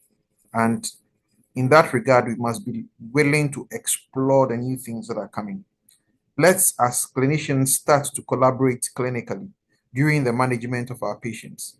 It's good for you to ask, what next for a patient who has triple negative breast cancer? What can we do? Then we can begin to answer questions like, oh, there's something called HER2-low. There are antibody drug conjugates that are coming up. PD-L1 testing is available. These questions, once asked, would open new avenues that we may be able to explore. So let's be aware of these things. Let's talk about them. For patients that we believe we have hit a roadblock, let's find out from somebody else if there's something new. Is there any new thing that can be done for that patient? Then let's be ready for the precision oncology, so that when it comes, we are not caught unawares. And by that, I mean that let's ensure that there's good pre-analytics. When you take your tissue, please ensure that it goes into formalin and it doesn't stay with you for too long. Don't tell the patient to send it home and send it whenever they are ready, because that would mean that you are not ready. Even if the test becomes available in a month, your tissue is not good enough. It doesn't cut it. Let's also ensure that we have good data. Philip mentioned that you have real-world data. How are you storing your pathology data? How are you keeping your surgical data? Are you keeping it in a way that is robust enough so that when we say we want to look at the surgical characteristics of patients who have breast cancer excised in Cape Coast, we are ready to go? If you are not keeping it well, then in that case, when the precision oncology comes, we will not be ready. So we need to start looking at things like that, because real world data is becoming important real world evidence, and that is informing even clinical trials. Okay, so let's be ready so that when it does happen, that these things become available to us. Our patients are part of a system that is already prepared to be part of the precision oncology team. Then last thing I would want to say is, let's be open to collaboration. As we ask questions, let also be able to ask research questions that will allow us to collaborate as clinicians and also with scientists and big pharma. There are so many people in the space. If we are able to collaborate that well and we are open enough, we definitely will be able to find a way of enrolling our patients onto some of these pragmatic clinical trials, or whatever it is that we choose to call them, so that in the end they can benefit from some of these therapies. And I think if we do all these three things together, somehow we'll be able to find a way out. And lastly, let's be open to partnership with private entities, because some of these things are going to be driven by them. This is not primary care, and I'll repeat that. If you're not able to collaborate with people who are outside of your clinical setting of Kolebu or Cape Coast Teaching Hospital, you're not going to get anywhere with this kind of precision oncology, because it is not primary care. Government is not going to pay for it. It is only those who have research or who have private entities that are being sponsored by pharma that are able to recruit your patients onto some of these clinical trials, or be able to make available some of these drugs. As an example, with Roche, HER2 testing, ERPR HER2 that we're doing, it's practically free because you're getting it at a price that is unbeatable anywhere. And it is because pharma is willing to pay for it. And it goes through, it's the same thing holds for many other tests that are available at, let's say, Revna Biosciences. If we are unwilling to partner with private entities, we are not going to get anywhere with even the testing, and then now to move on to the availability of drugs.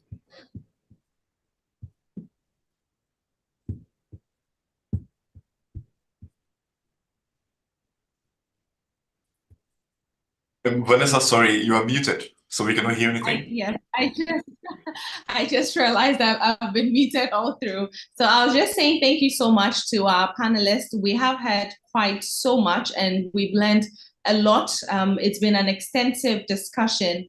In a nutshell, there is significant advancement in oncology, and the goal is to personalize cancer treatment for each patient, because it's not a one size fits all.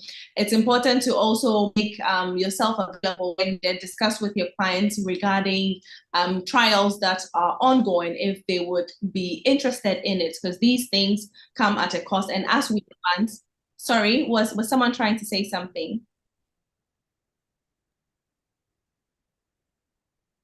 All right. So I was saying, as we are advancing, there's going to be lots of trials that would be made available to ensure that we get the best and we improve the prognosis of our patients who would be suffering from any form of cancer.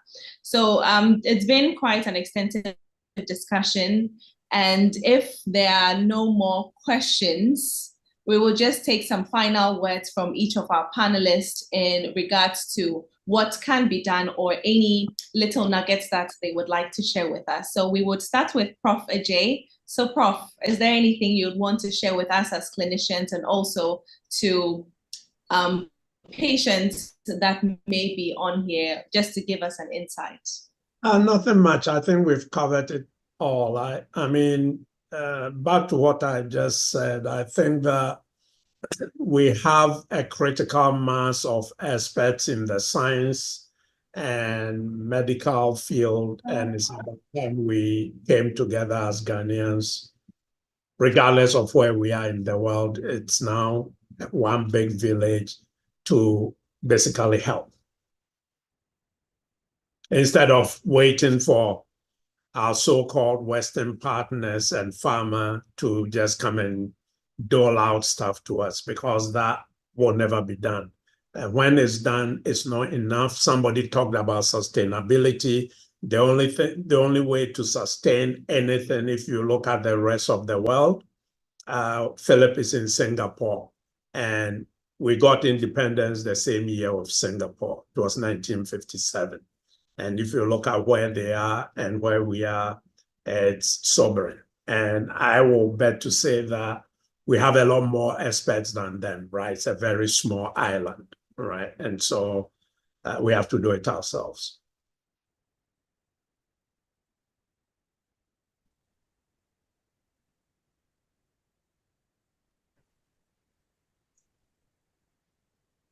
All right, so Prof. Ajay, if you could please, thank you so much, Prof. And Prof. Akapo, if you could please give us a little bit, like some take-homes that we can all use to just keep behind our minds, so that whenever we are attending to our patients, we'll be able to know that this and that is available, and give them that option. Because most of the time, we as clinicians also, to a large extent, may not be aware of these intricacies that are happening around, and we tend to not give the patients or the clients that information, so they're mostly unaware. So if there are any advice, or if there's any advice that you would give us, or any take homes for us, or any person that is listening in or watching this session today. The first thing I have to say is that we must be open to new ideas. Things are changing in medicine, and we must be willing to ask what is available for this patient that I feel I have hit a roadblock. Okay, let's not just quickly say the patient has this, I don't think I can do anything for the patient, and therefore I'm not calling anybody, I'm just letting it be. Then there's a question that I would want to spend time answering. How do we practically speed up sequencing? That's in the chat. And the first thing I think is we must support these companies that have been started in Ghana that are aimed at sequencing some of our tumors. And once we are able to support them, we'll start with getting baseline data, which is very important. We don't even have baseline data about our tumors, okay? Yeah. Then the next thing is that we must have the real world data available. It is the only way, that real world data that can be curated to make a case, is the only way of making a case for pharma to partner us. In the absence of the data that supports what we are seeing, you can't even go out there to make a case that you have something. So that is something we must pay attention to. Whatever we are doing as medical people, please consider it part of real world data and real world evidence. And you must look at it as important information you are gathering to make a case for us even deserving a partnership. Once we are able to do that, I believe we are going somewhere with this. We need to be included in these precision oncology.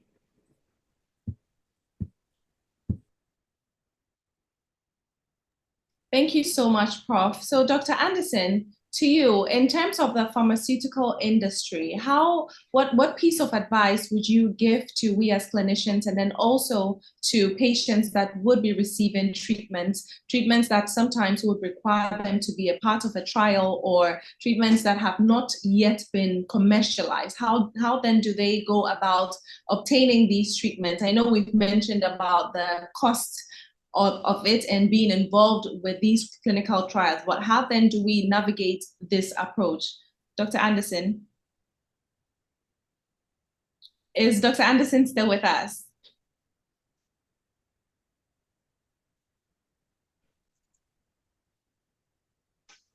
Okay, so I believe Dr. Anderson may have dropped off the call. Of course, he said he's doing some traveling, so he just had a few minutes with us. So we'll go to Dr. Akpalu. So Dr. Akpalu, what piece of advice would you give to patients who are navigating cancer treatment care, and then the options that they have today, what piece of advice would you give to them? And then also to we as clinicians, what piece of advice would you give to us as well as the patients who are navigating through cancer treatment today? So, can you hear me? Yeah. Thank you for that. I think that just iterating some of the comments that have previously been made, especially with Prof. Akakpo, in the sense that the field is rapidly evolving, and we need to have this level of professional humility and openness to have these cross specialty discourse. I've had instances where we've sent reports out to professionals, and you could tell that some of the insights there were new and to them, and in instances like that, a phone call saying, "Hey, we got this report. Could you just walk us through this so we have a better grasp of this?" Could be in the patient's interest, and it's not about us as scientists or clinicians. We need to take that ego out and understand that the more we can pool our resources together in that sense, the better it would be for us to take care of the patients, because ultimately it is the patients we're interested in. So that's the one, because as I mentioned during my presentation, we need to understand that even the way the reports look like will be changing. They're changing because the tools we're using are also different. The information comes as a bioinformatic information, which is then converted into a clinical report.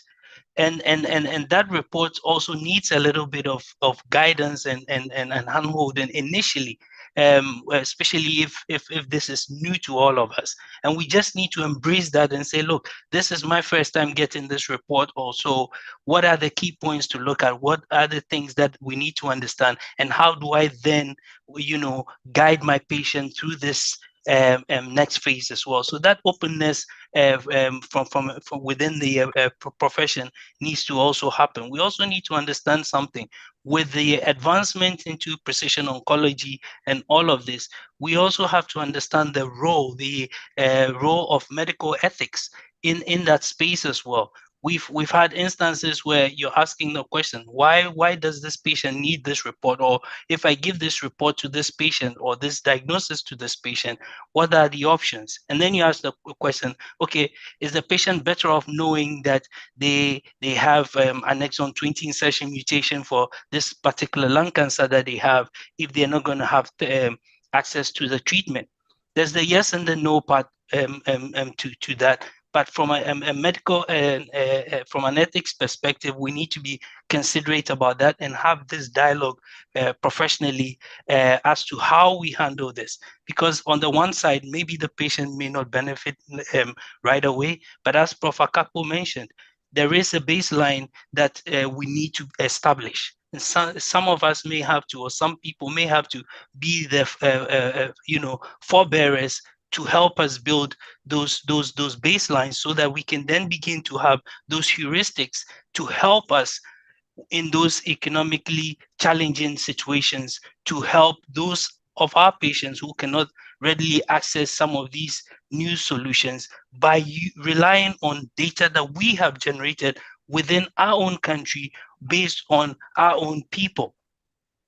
That is the other part, and through that also encourage our patients to participate in these studies. We have studies ongoing in the country. As Prof. Akakpo said, he knows on the Revna side, we actually have FDA approved studies in about 4 of the teaching hospitals in Ghana right now, across solid and hematologic cancers in the country, where through that patients are getting access to these personalized treatment diagnostics free of charge by being in the study.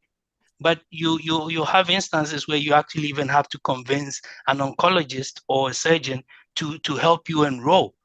And you ask, what is the benefit? What is the alternative for the patient if they don't enroll? And sometimes maybe it's just the administrative part of participating in a study that becomes off-putting. But we all need to make these sacrifices for our own good as a country. So that would be my final comments on that. I think that the integration of genetics and molecular diagnostics in cancer care is not just the future, it's actually happening right now in Ghana. And by embracing these advancements, we can actually provide these personalized care in a more effective and less invasive way, and improve quality of life for our patients. And I really look forward to seeing how these advancements help us as a country, and then hopefully as a region as well. So thank you. Right. Okay, so thank you very much, and to all the speakers who have contributed enormously to the success of this this webinar. At the beginning, I said that some opinion leaders in the field have said that Africa's looming cancer crisis is a battle being fought blindfolded. And all the speakers today have reiterated the fact that we really need to embrace change, else we risk being left behind or make no impact at all in cancer care. I would love to thank the speakers enormously for such an impactful session. I personally have learned a lot, and I believe everybody who tuned in has learned so much. Please, to all participants, I hope you filled in the Google Sheet that was circulated a short while ago in order to share with the GMA and make sure your CPD points are well documented. Thank you all very much. And I would just love to remind you that our startup is fairly young and still growing. We welcome partners, we welcome collaborators. And if you wish to get in touch with us, please do so through our webpage, www.neesim.com. We've recently had it reconstructed, so please just keep trying it, just in case the traffic doesn't allow you to get through. Send us a quick message through the contact us yellow button at the top and right corner of the page. We hope to get back to you as soon as we see any message from any of you. Thank you all very much, and have a very pleasant evening. Thank you. All right, so thank you all so much for joining in this insightful conversation, and thank you once again to Neesim OncoGenix for putting together this beautiful panel in collaboration with the Ghana Medical Association. It's been very insightful. I have learned quite a lot today.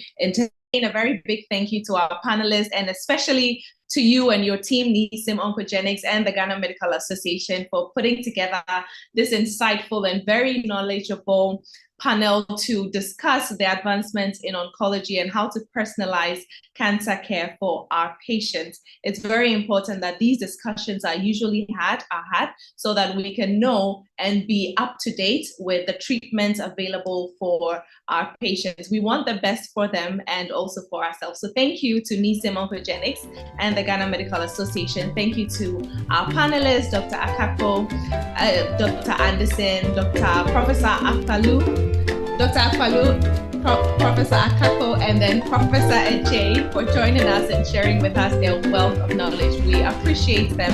And to all those who joined in to listen, we are very appreciative. So thank you, and then do have a good evening. I'm Dr. Vanessa Mensaka.